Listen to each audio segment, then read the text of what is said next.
So ఇది కొంతమందికి చెప్పాలి. నిఖిల్ పిఆర్ టీమ్ అంటున్నారు, గౌతమ్ పిఆర్ టీమ్ అంటున్నారు. నేను చెప్తాను డైలీ పోల్స్ ఇవన్నీ చూస్తున్నాను. ఇప్పటికైతే చెప్తున్నా, ఈరోజు డేట్ వచ్చేసరికి నవంబర్ సంథింగ్ డే 79. మన బిగ్ బాస్లో 12th వీక్ అయితే ఎంటర్ అయ్యో. ఇప్పటికీ చూసుకుంటే నామినేషన్స్ మంగళవారం ఈ నైట్ అయితే షూట్ చేస్తున్నాను వీడియో. ఓటింగ్స్లో చూసుకుంటే నిఖిల్ వర్సెస్ గౌతమ్లో నిఖిలే టాప్లో ఉన్నాడు.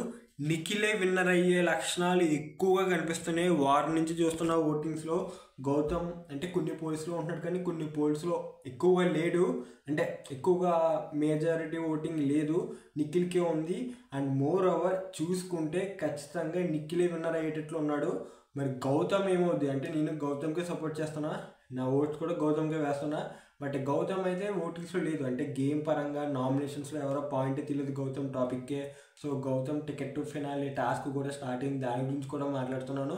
సో గౌతమ్ నిఖిల్లో మీరు ఎవరికి సపోర్ట్ చేస్తున్నారు, మళ్ళీ గౌతమ్ని సపోర్ట్ చేయట్లేదని చెప్పి కింద నన్ను వేసుకోకండి. పిఆర్ టీంలు ఇవన్నీ నేనైతే పక్కగా చెప్తున్నా. నిఖిల్ అయితే ఇప్పుడైతే టాప్లో ఉన్నాడు, నిఖిలే టాప్లో ఉన్నాడు, తర్వాత గౌతమ్. ఇది ఎవరు చెప్పినా నిజమే.